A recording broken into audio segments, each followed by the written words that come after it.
ನಮಸ್ಕಾರ ಟೀಚರ್ಸ್. ರಜೆ ಮುಗಿದು ಸ್ಕೂಲು ರೀಓಪನ್ ಆಯ್ತಲ್ಲ. ರೀಓಪನ್ ಆದಮೇಲೆ ಕ್ಲಾಸ್ ರೂಮಲ್ಲಿ ಮಕ್ಕಳನ್ನ ಹ್ಯಾಂಡ್ಲ್ ಮಾಡೋದು ಹೆಂಗೆ ಅಂತ ಯೋಚನೆ ಮಾಡ್ತಿರ್ಬೋದು. ಇಲ್ಲಿದೆ ನಿಮಗೆ ಟಿಪ್ಸ್. ಸಂಜೆ ಹೊತ್ತಿಗೆ ಮಕ್ಕಳನ್ನು ಹ್ಯಾಂಡ್ಲು ಮಾಡಿ ನಮ್ಮ ಎನರ್ಜಿ ಎಲ್ಲ ಡ್ರೈ ಆಗಿ ಹೋಗ್ತಾ ಇರುತ್ತೆ. ಯಾಕೆ ಅಂತಂದರೆ ಮಕ್ಕಳು ತಮ್ಮ ಮನೆಯಿಂದ ಅನೇಕ ಸಕಾರಾತ್ಮಕವಾದ ಮತ್ತು ನಕಾರಾತ್ಮಕವಾದ ಅನುಭವಗಳನ್ನ ಹೊತ್ತುಕೊಂಡು ತರಗತಿಗೆ ಬರ್ತವೆ. ಅಲ್ಲಿ ಹ್ಯಾಂಡ್ಲು ಮಾಡೋದಿರುತ್ತಲ್ಲ, ಅದು ನಿಜಕ್ಕೂ ಕೂಡ ಸವಾಲಿನ ಕೆಲಸ. ಸಾಮಾನ್ಯವಾಗಿ ಮಕ್ಕಳನ್ನ ಹ್ಯಾಂಡ್ಲು ಮಾಡೋದಕ್ಕೆ ನಾವು ಕ್ಯಾರೆಟ್ ಮತ್ತು ಸ್ಟಿಕ್ ಥಿಯರಿನ ಬಳಸ್ತೀವಿ. ಅಂದರೆ ಮಕ್ಕಳು ಸರಿಯಾಗಿ ಕ್ಲಾಸಲ್ಲಿ ನಡ್ಕೊಂಡ್ರೆ ಅವ್ರಿಗೆ ಸ್ಟಾರ್ ಹಾಕೋವಂಥದ್ದು, ಅಥವಾ ಆ ಮಕ್ಕಳಿಗೆ ಚಾಕ್ಲೇಟ್ ಕೊಡೋವಂಥದ್ದು, ಆ ಮಕ್ಕಳನ್ನ ಪ್ರಶಂಸೆ ಮಾಡೋವಂಥದ್ದು, ಈ ರೀತಿ ಅವ್ರಿಗೆ ಒಂದು ರೀತಿ ಆಸೆಯನ್ನು ಹುಟ್ಟಿಸಿ ಮಕ್ಕಳನ್ನ ನಿಯಂತ್ರಣ ಮಾಡ್ತೀವಿ ಅಥವಾ ನಿರ್ವಹಣೆ ಮಾಡ್ತೀವಿ ಕ್ಲಾಸ್ ರೂಮಲ್ಲಿ. ಅಥವಾ ಅವ್ರಿಗೆ ಸ್ಟಿಕ್ ಅಂತಂದರೆ ಭಯವನ್ನು ಹುಟ್ಟಿಸಿ ಅಂತಂದರೆ ಅವ್ರಿಗೆ ಹೊಡೆದು, ಕೋಲನ್ನು ಹಿಡಿದು ಅಥವಾ ಬೈದು ಅವಮಾನವನ್ನು ಮಾಡಿ ಕ್ಲಾಸ್ ರೂಮಲ್ಲಿ ಅವ್ರನ್ನ ನಿಯಂತ್ರಣ ಮಾಡೋದಕ್ಕೆ ಟ್ರೈ ಮಾಡ್ತೀವಿ. ಪನಿಷ್ಮೆಂಟ್ ಕೊಡ್ತೀವಿ, ಕ್ಲಾಸಿಂದ ಹೊರಗೆ ಹಾಕ್ತೀವಿ ಅಂತ, ಆಮೇಲೆ ಅವನ್ನ ಗುಂಪಿಂದ ಆಚೆ ನಿಲ್ಲಿಸೋವಂಥದ್ದು.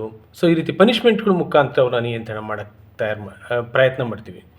ಆದರೆ ಇವೆರಡೂ ಕೂಡ ನಿರ್ವಹಣೆ ಮಾಡೋದಕ್ಕೆ ಇರುವಂಥ ಸೂಕ್ತ ಮಾರ್ಗಗಳು ಅಲ್ಲ. ಈ ರೀತಿ ನೀವೇನು ಕ್ಯಾರೆಟ್ ಮತ್ತು ಸ್ಟಿಕ್, ಆಸೆ ಮತ್ತು ಭಯಗಳನ್ನು ಉಪಯೋಗಿಸಿ ಮಕ್ಕಳಲ್ಲಿ ತರುವಂಥ ಬದಲಾವಣೆ ತುಂಬ ತಾತ್ಕಾಲಿಕವಾದಂಥದ್ದು, ಅದು ದೀರ್ಘಕಾಲಿಕವಾದದ್ದು ಅಲ್ಲ. ಅದು ಶಾಶ್ವತವಾದ ಒಂದು ಪಾಸಿಟಿವ್ ಆದ ಪರಿಣಾಮವನ್ನು ಮಗುವಿನ ಮೇಲೆ ಬೀರೋದಿಲ್ಲ. ಹಾಗಾಗಿ ನೀವೇನು ಕ್ಲಾಸ್ ರೂಮಲ್ಲಿ ಹ್ಯಾಂಡ್ಲ್ ಮಾಡ್ತಾ ಇರ್ತೀರ ಮಗುನ, ಸಂಜೆ ಅಷ್ಟೊತ್ತಿಗೆ ನಿಮ್ಮ ಎನರ್ಜಿ ಎಲ್ಲ ಡ್ರೈ ಆಗಿ ಹೋಗುತ್ತೆ. ಡ್ರೈ ಆಗಿ ಹೋಗಿ ಮನೆಗೆ ಬಂದಾಗ ಸಾಕಪ್ಪ ಈ ಕ್ಲಾಸ್ ಅಂತ ಅನಿಸುತ್ತೆ. ಹಾಗಾದರೆ ಏನು ಮಾಡೋದು?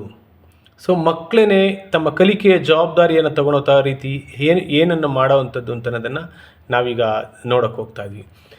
ಮೊದಲನೇದಾಗಿ ಮಗು ಮತ್ತು ಟೀಚರ್ ಮಧ್ಯೆ ಒಂದು ಒಪ್ಪಂದವನ್ನು ಈ ಒಂದು ಶಾಲೆಯ ಪ್ರಾರಂಭದಲ್ಲಿ ಮಾಡ್ಕೊಳ್ಳಿಕ್ಕೆ ಸಾಧ್ಯ ಆಗುತ್ತಾ? ಯೋಚನೆ ಮಾಡಿ. ಇಡೀ ತರಗತಿಗೆ ಹೋದಾಗ ಮಕ್ಕಳ ಜೊತೆಗೆ ಒಂದು ಮಾತುಕತೆನ ಶುರು ಮಾಡೋಣ. ಈ ವರ್ಷ ಒಂದು ಸಕ್ಸಸ್ಫುಲ್ಲಾಗಿ ನಮ್ಮ ತರಗತಿಯನ್ನು ನಡೆಸೋದಕ್ಕೆ ನಾವು ಏನೆಲ್ಲ ಒಪ್ಪಂದಗಳನ್ನು ಹಾಕೋಣ ಅಂತ ಅವ್ರ ಜೊತೆಗೆ ಮಾತಾಡೋದಕ್ಕೆ ಶುರು ಮಾಡಿ. ಆಗ ಶುರು ಮಾಡ್ತಾ ಅವರು ಮೊದಲು ಹೇಳ್ತಾರೆ, ಏನೆಲ್ಲ ಒಂದಷ್ಟು ಹೇಳ್ತಾರೆ, ಕೇಳಿಸ್ಕೊಂಡು ಆದಮೇಲೆ ಅವ್ರಿಗೆ ಅರ್ಥ ಮಾಡಿಸಿ, ಒಪ್ಪಂದಕ್ಕೂ ಮತ್ತು ಒಂದು ರೂಲ್ ಅಂದರೆ ಅಗ್ರಿಮೆಂಟ್ ಆ್ಯಂಡ್ ರೂಲ್, ಒಪ್ಪಂದ ಮತ್ತು ನಿಯಮ, ಇವುಗಳ ಮಧ್ಯೆ ಏನು ವ್ಯತ್ಯಾಸ ಇದೆ ಅಂತ ಅನ್ನೋದನ್ನು ಅವ್ರಿಗೆ ಅರ್ಥ ಮಾಡಿಸಿ. ಮೊದಲನೇದಾಗಿ ಒಪ್ಪಂದಗಳು ಅನ್ನೋದು ಯಾವಾಗಲೂ ಕೂಡ ನಾವು ಇಬ್ಬರು ಕೂಡ ಒಪ್ಪಿ ಮಾಡ್ಕೊಳೋ ಅಂಥ ಒಂದಷ್ಟು ನಿಬಂಧನೆಗಳು. ಸೊ ಆದರೆ ನಿಯಮಗಳು ಬೇರೆ ಯಾರೋ ಮಾಡಿರ್ತಾರೆ ಅನ್ನೋದನ್ನು ಮಗು ಅರ್ಥ ಮಾಡ್ಕೊಳ್ಳಿ. ಅಲ್ಲಿವರೆಗೂ ಕೂಡ ಮಗುಗೆ ಪ್ರಶ್ನೆ ಮಾಡಿಸಿ, ಈ ಒಪ್ಪಂದಗಳನ್ನು ಎಲ್ಲಿ ನೋಡಿದ್ದೀರಾ, ಯಾವ ಒಪ್ಪಂದಕ್ಕೂ ಮತ್ತು ನಿಯಮಕ್ಕೂ ಏನೆಲ್ಲ ವ್ಯತ್ಯಾಸ, ಮಗುಗೆ ಪ್ರಶ್ನೆನ ಮಾಡಿ. ಡೆಫಿನೆಟಾಗಿ ಮಗು ಉತ್ತರಗಳನ್ನು ಹೇಳುತ್ತೆ. ನಮಗೆ ಟ್ರಾಫಿಕ್ ರೂಲ್ಸ್ ಇರ್ಬೋದು, ನಿಯಮಗಳನ್ನು ನಾವೆಲ್ಲೆಲ್ಲ ನೋಡಿದ್ದೀವಿ, ಕ್ಲಾಸಲ್ಲಿರುವಂಥ ಸ್ಕೂಲಲ್ಲಿರುವಂಥ ರೂಲ್ಸ್ಗಳಿರ್ಬೋದು. ಸೊ ರೂಲ್ಸ್ಗಳನ್ನ ನಾವು ಎಲ್ಲೆಲ್ಲ ನೋಡಿದ್ದೀವಿ.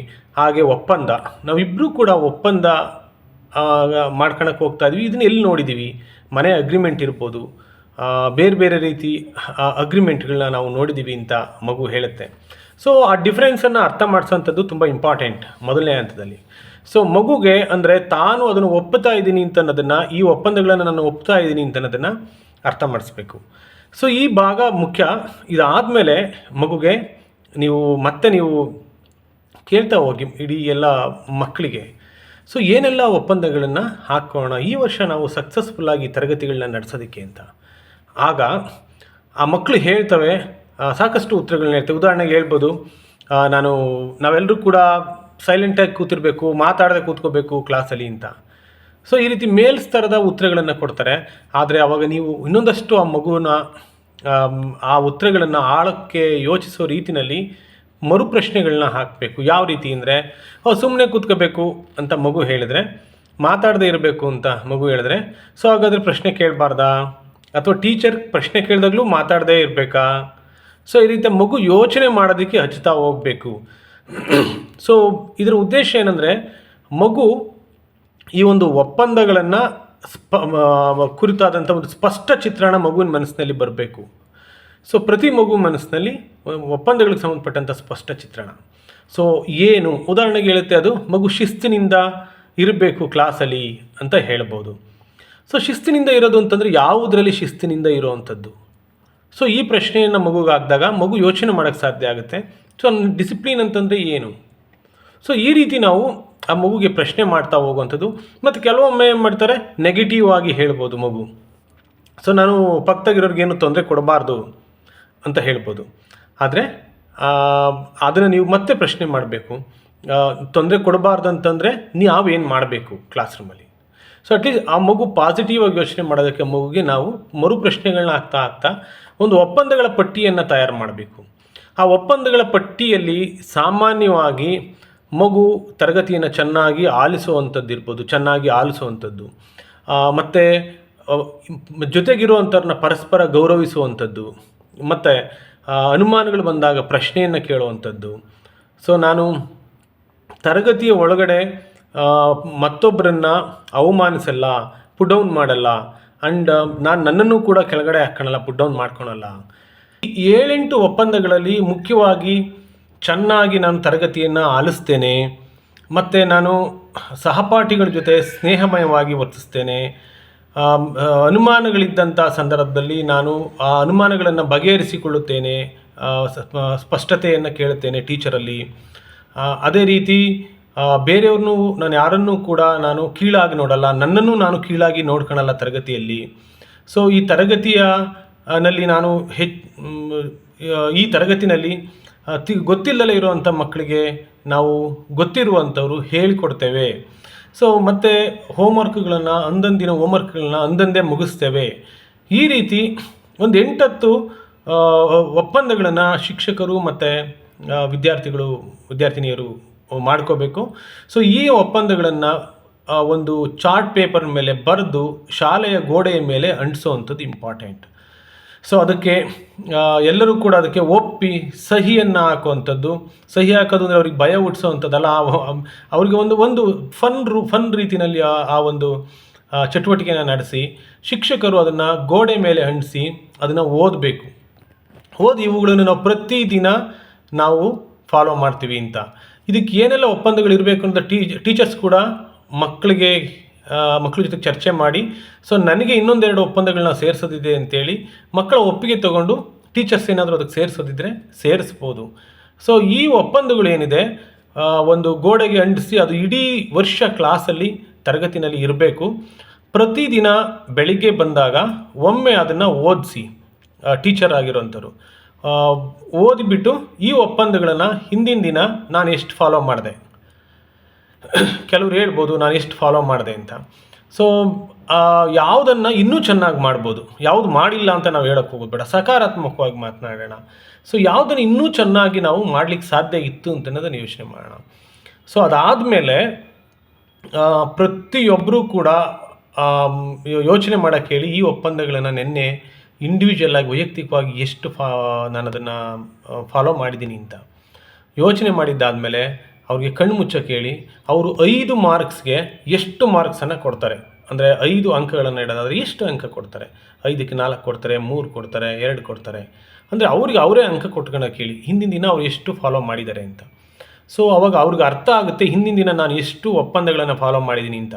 ಆಗ ಈ ದಿನ ನಾನು ಅದನ್ನು ಎಷ್ಟು ಒಪ್ಪಂದಗಳನ್ನು ನಾನು ಚೆನ್ನಾಗಿ ಅದನ್ನು ಅನುಸರಿಸಬೇಕು ಅನ್ನೋದು ಅವ್ರಿಗೆ ಅರ್ಥ ಆಗುತ್ತೆ. ಆ್ಯಂಡ್ ಇದರಲ್ಲಿ ಮುಖ್ಯವಾಗಿರುವಂಥ ವಿಷಯ ಏನಂತಂದರೆ ಸ್ಕೂಲಿನ ಪ್ರಾರಂಭದಲ್ಲಿ ಒಂದು ಕಂಟಿನ್ಯೂಯಸ್ ಆಗಿ ಪ್ರತಿದಿನ ಒಂದು 5 ನಿಮಿಷ ಈ ಒಪ್ಪಂದಗಳನ್ನು ವಿಸಿಟ್ ಮಾಡ್ತಾ ಹೋದರೆ ಮಕ್ಕಳಲ್ಲಿ ಒಂದು ಶಿಸ್ತು, ಡಿಸಿಪ್ಲಿನ್ ಅನ್ನೋದು ಒಳಗಡೆಯಿಂದ ಶುರುವಾಗುತ್ತೆ. ಒಳಗಡೆಯಿಂದ ಕಲಿಕೆಯ ಜವಾಬ್ದಾರಿಯನ್ನು ಮಕ್ಕಳು ತಗೊಳ್ಳೋದಕ್ಕೆ ಶುರು ಮಾಡ್ತಾರೆ. ಸೊ ಅಲ್ಲಿ ನಾವು ಟೀಚರ್ ಕೆಲಸ ಏನಂದರೆ ಅವರು ಏನು ಒಪ್ಪಂದಗಳನ್ನು ಒಪ್ಪಿಕೊಂಡಿರ್ತಾರೆ ಅದನ್ನು ಪ್ರಶ್ನಿಸ್ತಾ ಹೋಗುವಂಥದ್ದು ಅದಷ್ಟೇ ಟೀಚರ್ ಜವಾಬ್ದಾರಿ ಆಗಿರುತ್ತೆ. ಹೀಗೆ ಒಪ್ಕೊಂಡಿದ್ವಿ, ನಾವೇನು ಮಾಡ್ತಾ ಇದ್ದೀವಿ ಅಂತ. ಸೊ ಈ ಪ್ರಕ್ರಿಯೆ ಒಳಗಡೆ ಬಿಗಿನಿಂಗಲ್ಲಿ ಪ್ರಾರಂಭದಲ್ಲಿ ಪ್ರತಿದಿನ ಇದನ್ನು ನಾವು ಮಾಡಿದ್ರೆ ಹೋಗ್ತಾ ನಾವು ವಾರಕ್ಕೆ 1 ದಿನ ಆ ಒಪ್ಪಂದಗಳ ಕಡೆ ಮಕ್ಕಳ ಗಮನವನ್ನು ತಗೊಂಡೋದ್ರೆ ಸಾಕು. ಯಾಕೆಂದರೆ ಅಷ್ಟೊತ್ತಿಗೆ ತರಗತಿಯ ಒಳಗಡೆ ಒಂದು ವಾತಾವರಣ, ಒಂದು ಪಾಸಿಟಿವ್ ಆದ ವಾತಾವರಣ ಸೃಷ್ಟಿಯಾಗಿರುತ್ತೆ. ಸೊ ಹಾಗಾಗಿ ಈ ಮೂಲಕ ಮಕ್ಕಳನ್ನೇ ಈ ಕಲಿಕೆಯ ಜವಾಬ್ದಾರಿಯನ್ನು ತಗೊಳ್ಳೋ ಹಾಗೆ ಮಾಡೋವಂಥದ್ದು, ಅದ್ರ ಮೂಲಕ ಮಕ್ಕಳನ್ನ ಹೆಚ್ಚು ಜವಾಬ್ದಾರರನ್ನಾಗಿ ಮಾಡೋದು. ಅದರ ಒಟ್ಟಿಗೆ ನಾವು ಕಲಿಕೆ ಅಂದರೆ ಬರೀ ಜ್ಞಾನಾರ್ಜನೆ ಅದಲ್ಲ, ಮಕ್ಕಳ ವರ್ತನೆಯಲ್ಲಿ ಕೂಡ ಬದಲಾವಣೆಯನ್ನು ತರೋದಕ್ಕೆ ನಮಗೆ ಸಾಧ್ಯ ಆಗುತ್ತೆ.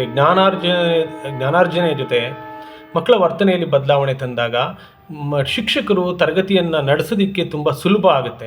ಹಾಗಾಗಿ ಈ ಒಪ್ಪಂದಗಳನ್ನು ತರಗತಿಯ ಪ್ರಾರಂಭದಲ್ಲಿ ಪ್ರತಿಯೊಂದು ಶಾಲೆಯಲ್ಲೂ ಕೂಡ ಮಾಡಿದ್ರೆ ಆ ಮಗುಗೆ ಮತ್ತು ಟೀಚರ್ ಇಬ್ಬರಿಗೂ ಕೂಡ ಸುಲಭ ಆಗುತ್ತೆ. ಈ ಒಪ್ಪಂದಗಳನ್ನು ಮಾಡ್ಕೊಳೋ ಅಂಥದ್ದನ್ನು ನಾವು ಈಗಲೇ ಪ್ರಾರಂಭ ಮಾಡೋಣ, ಪ್ರತಿಯೊಬ್ಬ ಶಿಕ್ಷಕರು ಕೂಡ. ಸೊ ಪ್ರತಿಯೊಂದು ತರಗತಿ ಕೂಡ ಪ್ರತಿಯೊಂದು ಮಗುಗೂ ಕೂಡ ಸುರಕ್ಷಿತ ವಾತಾವರಣ ಆಗಬೇಕು.